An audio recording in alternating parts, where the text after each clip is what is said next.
우리가 함께 공부할 작품은 윤두서의 자화상이라는 작품입니다. 자, 그럼 이 지문은요, 이제 비평문이라는 갈래예요. 그래서 그림에 대해서 비평한 것을 바탕으로 쓴 글이라고 볼 수 있고요. 이 그림은 윤두서의 자화상, 즉 자기 자신을 그린 그림이겠죠. 그래서 이 글은 그 윤두서의 자화상을 보고 느낀 점을 이제 쓴 글이라고 볼 수 있겠죠. 그래서 일단은 이 오주석이라는 사람이 그 그림을 보고 무엇을 느꼈고 어떤 생각을 했는지를 우리가 한번 천천히 따라가 보고요. 그걸 통해서 이 글을 통해 말하고 싶은 건 뭔지 한번 들어가 봐야겠죠. 자, 그럼 읽기 전에라고 되어 있는 건요. 이 미완성작이다라고 되어 있죠. 이 작품이 미완성작임에도 불구하고 걸작으로 평가를 받고 있다. 그럼 그 이유는 무엇일지를 한번 파악을 해보자라고 있고요. 두 번째는 우리 조상들이 왜 자화상을 그렸을까? 그 까닭을 한번 살펴봐라라고 되어 있죠. 그래서 우리는 이 글은 예술 분야의 글이에요. 그래서 우리가 지역사 독서 교과서에서 과연 예술 분야의 글은 어떻게 읽으면 좋을까에 대해서 이제 가르치고 싶기에 실린 글이다라고 볼 수 있겠죠. 자, 그럼 소제목은요, 미완성의 걸작 초상화라고 되어 있죠. 그렇다면 위에서 말했던 이 작품이 미완성작임에도 불구하고 걸작인 이유는 바로 여기서 등장하겠네요. 자, 글의 처음 부분이고요. 우리 한번 읽으면서 정리해 볼게요. 자, 여기 40을 넘긴 한 남자의 초상화가 있다. 그것도 자기 얼굴을 자신이 직접 그린 자화상이다. 공제 윤두서, 이분의 눈매는 상당히 매서워 첫인상만으로는 보는 이를 압도한다. 또 활활 타오른 듯한 수염은 내면 깊은 곳으로부터 기를 발산하는 듯하다. 그렇게 작품을 계속 바라보노라면 점차 으스스한 느낌이 들고 결국은 어느 순간 섬뜩한 공포감에 사로잡히기까지 한다. 자, 여러분, 이 작품을 읽었을 때 첫인상은, 읽는 건 아니고 보는 거죠. 봤을 때 첫인상은요, 으스스한 느낌이 들다가 공포감이 느껴지기까지 한대요. 즉 이게 윤두서의 자화상에 대한 첫인상이다라는 거 알 수 있겠죠. 뭔가 모를 공포감이 느껴진다라는 거죠. 그러나 첫인상은 그다지 믿을 만한 것이 못 되는 경우도 있다. 즉 한마디로 우리가 공포감을 느꼈다 하더라도 그것은 이 그림에서 우리가 그렇게까지 주목해도 되지 않는 부분이다라는 거죠. 말이 좀 꼬였죠? 주목할 필요가 없는 그런 느낌이라는 거죠. 왜냐? 이 그림 자체가 공포감을 주기 위해서 그린 건 아니니까요. 그렇죠? 인상이 반드시 그 인물로부터 나오거나 그것만으로 결정되는 것은 아니기 때문이다. 이게 무슨 말이냐면요. 공포감이라는 첫인상이 있었죠. 근데 이 공포감이 꼭 그 인물, 이꼴 윤두서가 공포스러워서도 아니고 윤두서의 얼굴로부터 공포스러움이 느껴지는 것도 아닐 수 있다라는 거야. 그럼 과연 뭐 때문이냐? 그가 입은 옷이며 그를 둘러싼 주위 배경이라든가 장소에 독특했던 빛의 흐름이라든지 여러 가지 외적 요소가 거기라는 건 뭐야? 인상인 거죠. 인상에 더해지기도 하는 것이다. 한마디로 이 윤두서의 자화상의 공포감은 인물로부터 비롯된 거라기보다는 이런 외적 요소 때문에 생겼을 수 있다라는 거예요. 이해하고 있죠?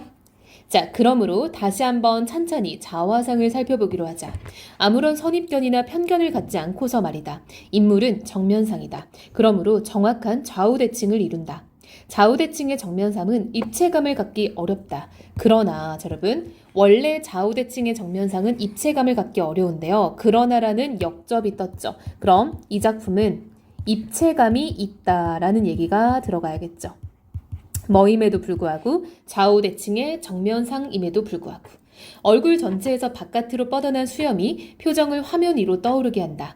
더하여 새까만 탄건 끝이 부드러운 곡선을 이루며 휘어져 있어 머리 전체의 볼륨을 요령 있게 시사한다. 즉 여러분 두 가지 요소 나왔어요.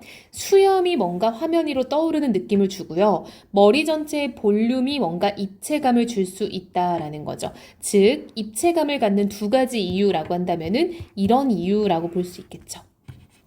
그런데 극사실로 그려진 이 작품 속의 인물은 놀랍게도 귀가 없다. 자, 여러분, 그런데라는 건 뭔가 예외와 변수와 문제 상황의 부사어인데요. 이거는 귀가 없는 게 매우 놀라운 포인트다라는 거죠. 뭐임에도 불구하고 극사실로 그렸음에도 불구하고 목과 상체도 없대. 어머, 귀만 없는 게 아니라 목과 이런 상반신도 없다는 거예요.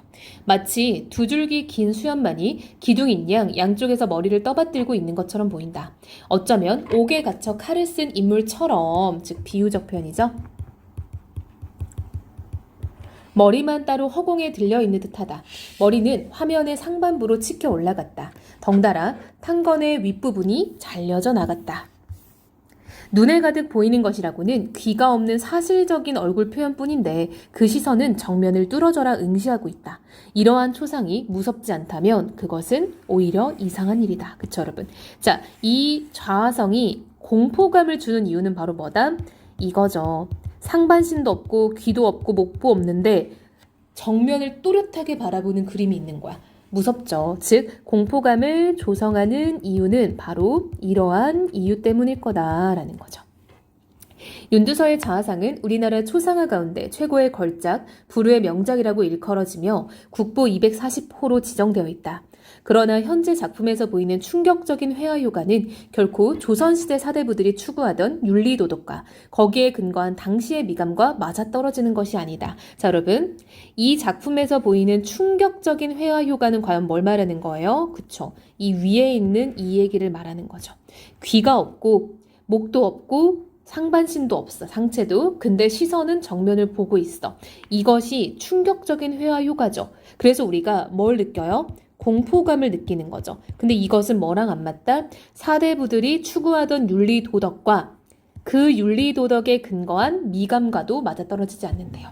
공자는 효경에서 신체는 털옷과 피부까지 다 부모님으로부터 받은 것이니 감히 다치고 상하게 할 수 없다. 이것이 효도의 시작이다라고 하였다. 그쵸, 여러분? 우리 신체멸부법, 신체는 모두 다 부모님으로부터 시작됐다. 이런 말 들어봤죠? 그 얘기를 하고 있는 거죠.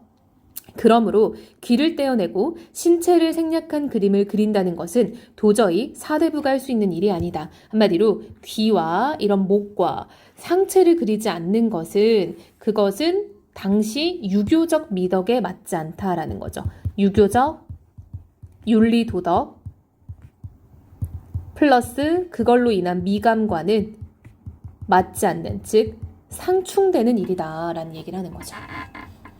그런 의심을 품고 있던 1995년 가을, 자 이제 글의 중간 부분으로 들어왔습니다. 그런 의심은 뭐야? 이상하다라는 거죠. 뭐가 이상해요? 사대부들의 윤리와 충돌하는 그림이 이상하다 라고 의심하고 있던 차에 뜻밖에도 58년 전인 1937년 조선총독부가 발행한 조선사료집 진속이라는 책에서 윤두서 자화상의 옛사진을 발견하게 되었다. 옛사진 속의 윤두서의 모습은 지금 작품과는 크게 달랐다. 그의 몸 부분이 선명하게 그려져 있었던 것이다. 자, 여러분, 뭐가 달랐어요? 바로 몸 부분이 그려져 있다는 게 다른 거죠. 왜요? 우리가 지금 보고 있는 윤두서의 자화상은요, 귀와 목과 상체가 없었잖아요. 근데 이 당시에는 그려져 있었다라는 거죠.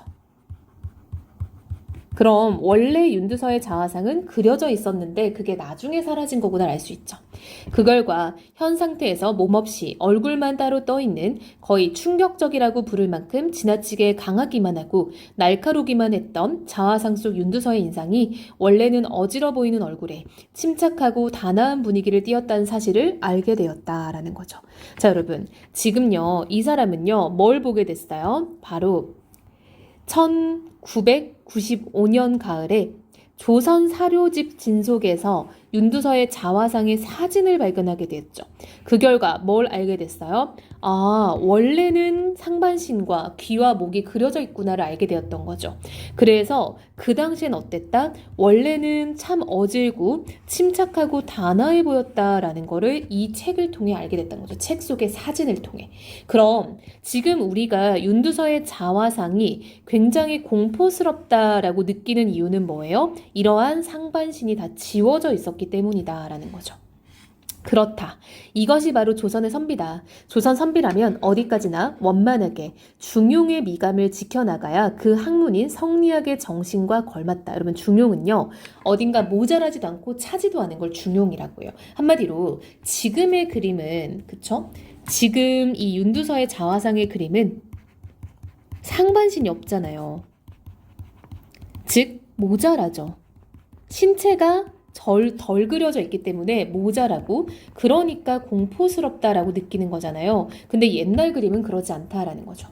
윤두서는 옛 사진 속에서 도포를 입고 있었다. 단정하게 여민 옷깃과 정돈된 옷주름선은 완만한 굴곡을 갖는 고르고 기품 있는 선으로 이루어졌다. 넓은 깃에 깨끗한 동정을 달았으므로 딱딱한 동정과 부드러운 천 사이에는 살짝 주름이 잡혔다. 그 동정과 깃의 턱이 진 이중구조는 인물을 포근하게 감싼 듯이 얼굴을 받쳐주고 있다. 그러나 가장 두드러진 차이점은 앞면에서 배어나는 인자함이었다. 자, 여러분, 사진을 보면요, 사진을 보고 우리는 이 인물이 참 포근한 느낌이 들고요, 앞면에서는 인자함이 느껴졌다라는 거죠. 너무나 따뜻해 보이는 감성적인 얼굴과 총명한 눈빛이 있었다라는 거죠. 이건 어디예요? 자화상을 찍은 사진 속의 인상인 거죠. 그러니까 원래 이게 그림이었다라는 거죠. 원래 이렇게 생겼는데 우리가 그거를 지금 못 보고 있는 거죠.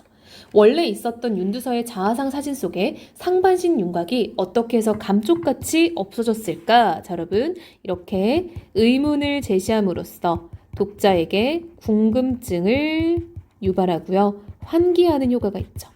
비밀은 몸 부분이 유탄으로 그려진 데에 있다. 아, 그 비밀은요, 유탄 때문이래요. 유탄이란 요즘의 스케치 연필에 해당하는 것으로 버드나무 가지로 만든 가는 수치다. 이것은 화면에 달라붙는 점착력이 약해서 쉽게 지워진다. 그래서 대생하다가 수정하기에 편리하므로 통상 밑그림을 잡을 때 사용한다. 자화상의 경우 중요 부분인 얼굴부터 먹선을 올려 정착시키고 몸체는 우선 유탄으로만 형태를 잡는 과정에서 그 몸에 미처 먹선을 올리지 않는 상태, 즉 미완성의 상태로 전해오다가 언젠가 그 부분이 지워져 버린 것 같다. 여러분, 추측이죠? 이거 이 사람의 생각이에요. 즉 여러분, 지금 현재 우리가 보고 있는 윤두서의 자화상이 다른 이유는 뭐예요? 이 유탄이라는 게 점착력이 약해서 쉽게 지워지기 때문에 아마 상반신이, 상체가, 그리고 목과 귀가 지워졌을 거다라고 이 오두석이라는 사람이 추측하는 거죠. 그 결과 원작품이 가졌던 풍부한 질감, 특히 앞면의 부드러운 질감이 희생되고 뼈대가 되는 선적인 요소만 남게 된 것이다. 그래서 날카로워 보였다는 거죠. 즉 원작품은 풍부한 질감과 부드러운 질감이 있었다라는 거죠. 이제 지금껏 조선 초상화의 최고 걸작이며 파격적인 구도를 가진 완성작이라고 생각되어 온 자화상은 미완성작임이 확인되었다. 즉 여러분, 윤두서의 자화상은 파격적이고 굉장히 신기한 그림이었죠. 왜? 조선시대 이 사대부의 미감과는 다르니까요. 그쵸? 현재의 윤두서의 자화상에 대한 평가인 거죠. 근데 그게 사실은 미완성작이다라는 거죠. 왜요? 미완성작인 이유는 유탄을 올린 상체가 지워졌기 때문인 거죠. 근데 이것 자체도 여러분, 지워져서 미완성작이 아니라 먹선을 안 올린 상태니까. 즉, 이 먹선을 올리지 않았다라는 것 자체가 미완성이었다는 거죠. 왜냐면 우리가 여러분 스케치했다고 그림이 끝나는 게 아니잖아요. 하지만 실망할 것은 없다. 작품의 예술성도 미완성이라고는 절대 말할 수 없기 때문이다. 즉 이 사람은요, 이게 덜 그려진 작품이라고 해서 미완성작이라 할 수가 없대요. 왜냐? 미켈란젤로는 노예상을 조각하면서 미처 다 쪼아내지 못한 대리석 조각을 남겼다. 그런데 이 미완성작, 뭐요? 미켈란젤로의 노예상은요, 오히려 드물게 보는 걸작이라고 평가된다. 다듬어지지 않는 돌이라는 작품 재질과 그로부터 영혼이 깃든 형상을 이끌어내려는 작가 의식 사이에 말할 수 없이 팽팽한 긴장감이 감돌고 있기 때문이다. 자, 여러분 무슨 말이냐면요, 이 미켈란젤로의 노예상은요 걸작이래요. 이유는요, 다듬어지지 않은 돌인데도 불구하고 이거를 정말 열심히 막 깎아냈던 그 미켈란젤로의 어떤 영혼이 들어있는 작가 의식이 막 들어있는 그런 작품이기 때문에 미완성작임에도 불구하고 얘를 걸작으로 평가를 한다라는 거예요. 작가의 치열한 의식이 들어있기 때문에. 윤두서의 자화상 또한 미완성작이지만 오히려 그 덕분에 마지막 손질이 더해지지 않은 작가 자신에 대한 심오한 상념이 전개되는 과정, 그리고 생생한 자기 성찰의 흔적을 그대로 보여준다. 즉 한마디로 이 사람은요, 미완성된 이유를 뭐라고 보냐면, 자 여러분 잘 생각해 보세요. 우리가 자화상이라는 것이요, 자기 자신에 대한 그림이에요. 자기가 그린 자신의 그림이죠. 근데 여러분, 우리가 나를 스스로 그린다는 거는 나에 대해 생각하는 과정이 당연히 들어있겠죠.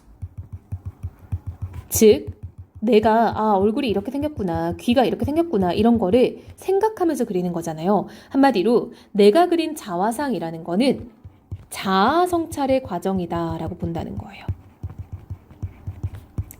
그렇게 했을 때 이 그림이 미완성작인 이유는 나에 대해서 살펴보는 게 끝나지 않기 때문인 거고, 그 끝나지 않았다라는 게 귀찮아서 미뤄둔 게 아니라 내가 나에 대해 생각하면 생각할수록 끝이 없는 거죠. 그러니까 계속 파고들었던 그 심오한 생각, 그리고 생생한 나의 그 과정, 이런 게 계속 진행되니까 오히려 끝을 낼 수 없었다. 그래서 미완성이다라고 본 거예요.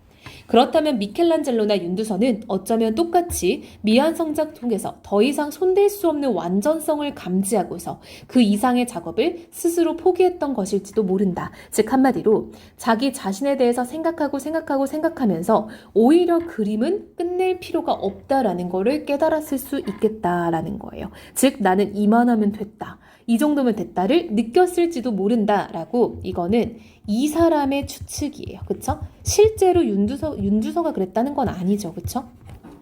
자, 두 번째 챕터 들어가 볼게요. 자신에 대한 성실성의 산물이라 돼 있죠. 자, 이제 자화상에 대한 그릇된 첫인상을 말끔히 씻어버리고 작가의 원래 의도에 따라 작품을 감상해보자 라는 거예요. 자, 거울 속의 한 남자가 나를 뚫어더라 바라보고 있다. 그러나 천천히 살펴보니 그 눈빛은 전혀 나를 보고 있지 않다. 그는 골똘한 생각에 빠져 자기 자신을 보고 있는 거다. 즉, 골똘한 생각에 빠져서 나를 보고 있다라는 거는 스스로를 성찰하고 있다. 자아를 성찰하고 있다라고 볼 수 있겠죠.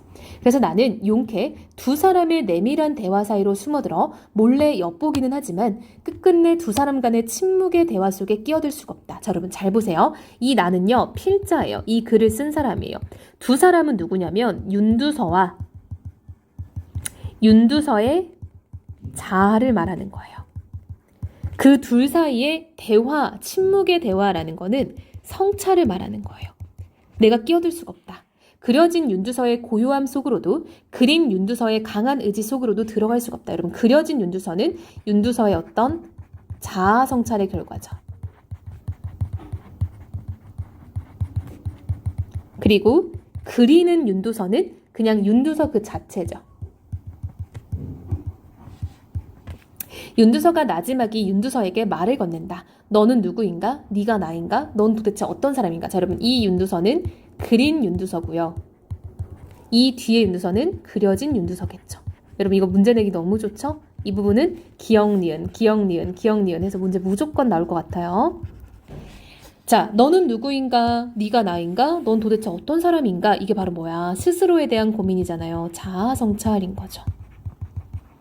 그의 눈꼬리는 매섭게 치켜 올라갔다.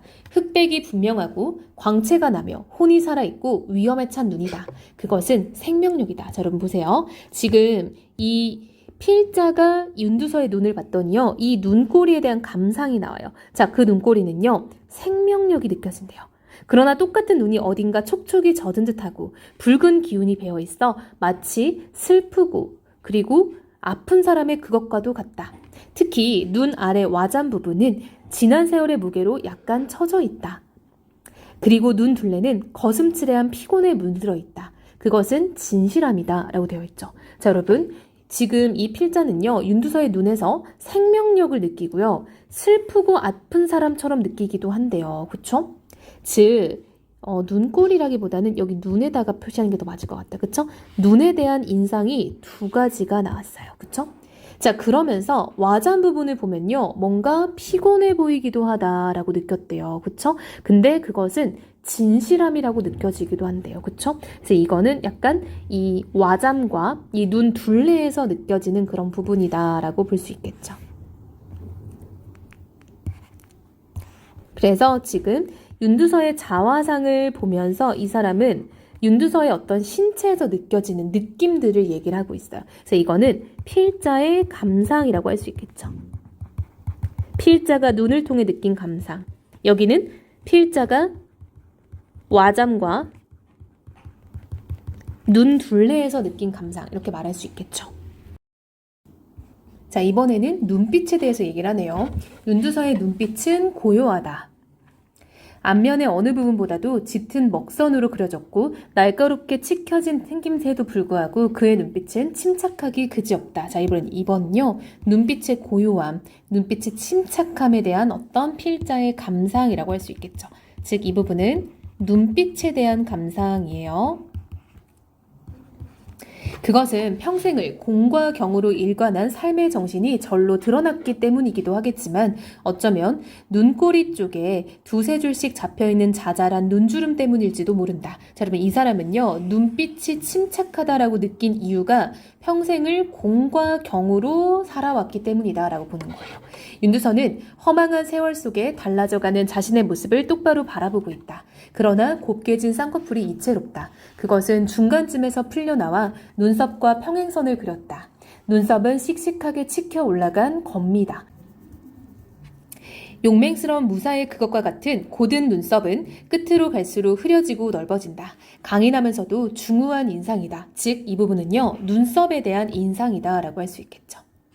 윤두서의 수염은 마치 관우와 장비의 수염을 합쳐놓은 것 같다. 관우처럼 기품 있는 턱수염이 길게 가슴을 덮었고 장비처럼 풍성한 구렛나룻이 얼굴의 옆으로 뻗쳐 있다. 특히 뺨 위쪽으로 드날리는 수염은 마치 불길처럼 솟구쳐서 얼굴에 생명력을 북돋워준다. 자, 여러분 이 사람은요. 수염 때문에 얼굴에 생명력이 느껴진다라고 생각을 하고 있죠. 이 부분은요. 다양한 비유적 표현을 쓰고 있어요. 수염은 한 올 한 올 헤아릴 수 있을 정도로 지극히 사실적이다. 그것은 펜으로 그린 양 분명하면서도 자연스럽게 굽이치는데 특히 그 끝이 예리하게 살아있다. 그리고 굵기와 강도도 미묘하게 변화한다. 입술을 덮은 팔자 콧수염이 구렛나룻이나 턱수염보다 더 뻣뻣하고 억세 보이는 것이 그 예의다. 라고 해서 여러분 이 부분은요. 지금 있는 그대로의 그림을 보면서 작품을 감상하면서 필자의 감상을 지금 적고 있죠. 자, 처음은요. 눈과 눈 둘레 부분에 대한 이야기를 하고 있어요. 그쵸? 그래서 눈에서 느껴지는 어떤 생명력, 슬프고 아픈 느낌, 그리고 두 번째 눈빛의 느낌, 눈썹의 느낌, 그리고 마지막 수염의 느낌, 이렇게 해서 필자의 감상을 지금 나열하고 있다라는 거 알 수 있겠죠. 자, 이제 마지막 부분입니다. 이처럼 작품 속의 윤두서는 실제 얼굴보다 약간 작지만 거의 실물 크기에 가깝게 극사실적으로 묘사되어 있다. 콧구멍을 보면 콧털 서너울까지 숨김없이 묘파되고 있을 정도예요. 묘파는 남김없이 그려졌다라는 거예요. 조선 초상화의 정신은 터럭 한 올이라도 다르면 곧 다른 사람이 된다라는 사실주의였다. 이것은 이웃 중국의 미화된 초상이나 일본의 강력하게 추상화된 초상과 현격히 구별되는 우리 옛 초상화의 특색이다. 자, 여러분 이 부분은 조금 문제를 내기가 좋죠. 즉 이 부분은 대조의 방식으로 글을 전개하고 있죠. 그래서 우리나라의 초상화와 중국의 초상화와 일본의 초상화의 어떤 차이점을 얘기하고 있죠. 무엇보다도 윤두서의 자화상은 예술성은 회화의 가장 중요한 표현 수법 가운데 하나인 대조를 고차원적으로 활용한 데에 있다.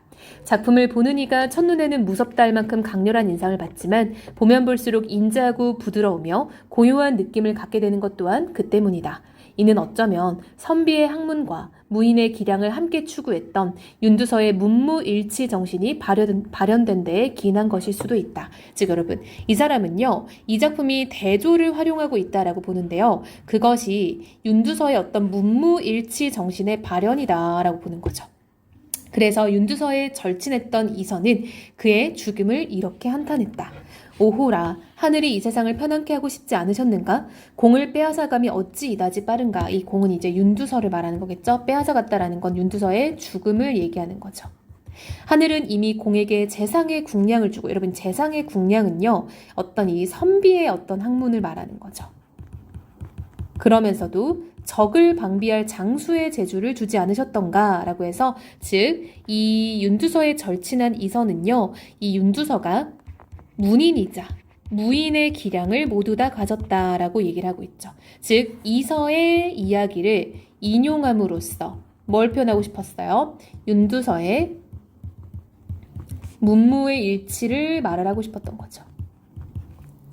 자, 오주석이라는 사람이 윤두서의 자화상을 비평한 글이고요. 이게 우리가 지학사 독서에서 예술 분야의 글 읽기에서 배우는 거죠. 한마디로 이 글은 여러분 윤두서의 자화상에서 왜 공포스러운 느낌이 들까라는 어떤 의심에서 시작을 해요. 그쵸? 근데 그것을 우리가 옛날에 그림을 찍어놓은 사진을 봤더니 원래는 그렇지 않았구나 라고 밝혀내고 있죠.